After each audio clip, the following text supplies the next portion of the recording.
ஆண்டவராய் இயேசு கிறிஸ்துவின் நாமத்தினாலே இந்த நாளிலே உங்களுக்கு வாழ்த்துக்களை தெரிவித்துக் கொள்கிறேன். இந்த நாளில் உங்களை சந்திக்கிறதுல மிகுந்த மகிழ்ச்சி அடைகிறேன். இந்த நாளிலும் சுகமாயிருப்பீங்கன்னு சொல்லி கர்த்தருக்குள்ளாய் நான் விசுவாசிக்கிறேன். பிறந்த நாளை, திருமண நாளை கொண்டாடுகிற பிள்ளைகளை இயேசுவின் நாமத்தினால் ஆசீர்வதிக்கிறேன். பிரியமானவர்களே, இந்த நாட்டில் ஏதோ ஒரு காரியத்தில் நீங்கள் துரத்தப்பட்டு கொண்டு இருக்கலாம். எங்கே போனாலும் எனக்கு பிரச்சனை தான், எங்கே போனாலும் ஒரு போராட்டம் தான், நான் என்ன செய்வேன் ஆண்டவரே, எங்கே போனாலும் என் நிழல் என் கூட தான் கடந்து வந்துக்கிட்டு இருக்கு அப்படின்னு சொல்லி கலங்கி தவிக்கிறீங்களா? இன்றைக்கு துரத்தி கொண்டு இருக்கிற காரியத்தில் நீங்கள் ஒரு மகிழ்ச்சியை பார்க்க போகிறீங்க. எந்த காரியம் உங்களை துரத்தி கொண்டு இருக்கிறதோ அந்த காரியத்தில் ஒரு மகிழ்ச்சி இந்த நாளிலே கடந்து வரப்போகிறது. பிரியமானவர்களே, வாசிக்கிறேன் கேளுங்க. உபாகமம் 8ஆம் அதிகாரம் 7ஆம் வசனம். உன் தேவனாகிய கர்த்தர் உன்னை நல்ல தேசத்திலே பிரவேசிக்க பண்ணுகிறார். அது பள்ளத்தாக்குகளிலும் மலைகளிலும் புறப்படுகிற ஆறுகளும் ஊற்றுகளும் ஏரிகளும் உள்ள தேசம். உன் தேவனாகிய கர்த்தர் உன்னை நல்ல தேசத்திலே பிரவேசிக்க பண்ண போகிறார். பிரியமானவர்களே, இந்த நாளில் நீங்கள் எந்த காரியத்தில் நீங்கள் துரத்தப்பட்டு கொண்டு இருக்கீங்களோ, எந்த காரியத்தில் வேதனைப்படுத்தப்பட்டு கொண்டு இருக்கீங்களோ, அந்த காரியத்தில் அவர் நன்றாக நீங்கள் வாழும்படியாக, ஒரு செழிப்பாய் வாழும்படியான ஒரு காரியத்தை அங்கு செயல்படுத்த போகிறார். இஸ்ரவேல் ஜனங்களை ஆண்டவர் கண்மணி போல பாதுகாத்து வழி நடத்தி கொண்டு வந்தார். அவர்களை துரத்துறவங்க ஏராளமாக இருந்தாங்க.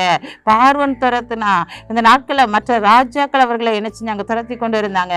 ஆனால் ஆண்டவர் இந்த இடத்துல சொல்றாரு, உங்களை நல்ல தேசத்துல பிரவேசிக்க பண்ணுவேன். அது ஆறுகள் உள்ள தேசம், ஒரு செழிப்பான தேசம். இந்த நாளிலே உன்னுடைய வறுமை நீங்கி, உன்னுடைய தரித்திரம் நீங்கி, உன் வறுமை நீங்கி, உன் தரித்திரம் நீங்கி ஒரு செழிப்புக்குள்ளாய் நீ பிரவேசிக்க போகிறார். ஏன்னா கர்த்தர் உனக்கு ஒரு நல்ல ஆசீர்வாதத்தை வைத்திருக்கிறார். அதில் பிரவேசிக்க பண்ண போகிறார்.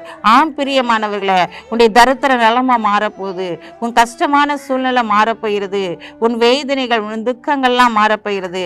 நல்ல தேசத்தில் ஆண்டவர் உன்னை பிரவேசிக்க பண்ணி இந்த நாளிலே உன்னை ஆசீர்வதிக்க போகிறார். ஒரு நல்ல காரியத்தை உன்னுடைய குடும்பத்திலே அவர் செயல்படுத்த போகிறார். அது ஆறுகள் உள்ள தேசம், ஒரு செழிப்பாய் உள்ள தேசம்.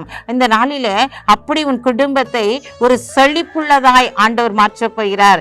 எந்த காரியத்திலெல்லாம் இருள் சூழ்ந்து இருக்கிறதோ, எந்த காரியத்திலெல்லாம் வெளிச்சம் இல்லாத ஒரு சூழ்நிலை காணப்படுகிறதோ, எந்த காரியத்தில் நீ தரித்திர நிலைமையில ஒன்றும் இல்லாத சூழ்நிலை இருக்கிறாயோ, அந்த சூழ்நிலை அனைத்தையும் மாற்றி ஒரு செழிப்பை ஆண்டவர் உனக்கு கொடுத்து உன்னை மகிழ்ச்சியாய் வாழ வைக்க போகிறார்.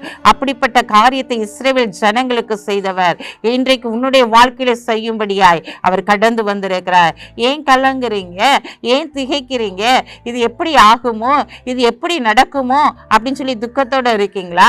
இந்த துக்கத்தெல்லாம் ஆண்டவர் மாற்றி சந்தோஷத்தை கொடுத்து, உங்களுக்கு மகிழ்ச்சியை கொடுத்து, உங்களுக்கு ஒரு உயர்வை கொடுத்து இந்த நாட்டில் சந்தோஷமாய் பிரவேசிக்கும்படியான காரியத்தை செயல்படுத்த போகிறார். உங்களுடைய வாழ்க்கையில் இருக்க எல்லா தடை கற்களையும் அவர் முறித்து போட போகிறார். இந்த நாளிலே நீங்கள் உயர்ந்த ஸ்தானத்தில் இருக்கும்படிக்கு அவர் உங்களை பிரவேசிக்க பண்ணி சமாதானத்தின் ஆவியினாலும் சந்தோஷத்தின் ஆவியினால் நிரப்பி உங்களை ஆளுகை செய்து அவர் இந்த நாளிலே வழிநடத்த போகிறார். கலங்காதீங்க, பயப்படாதீங்க, தைரியமா இருங்க.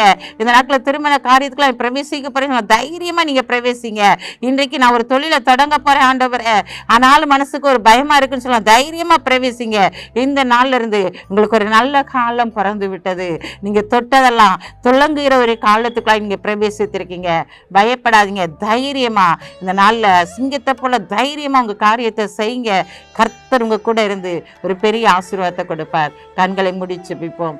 அன்புள்ள ஆண்டவரே, இந்த நாளுக்காக உமக்கு நன்றி சொல்லுறையா. இந்த நாளிலும் கூட தகப்பனையும் துதிக்கிற சூதரிக்கிறோம். உங்களுடைய பிள்ளைகளை இயேசுவின் நாமத்தினால் மீண்டுமாய் நான் ஆசீர்வதிக்கிறேன் ஆண்டவரே.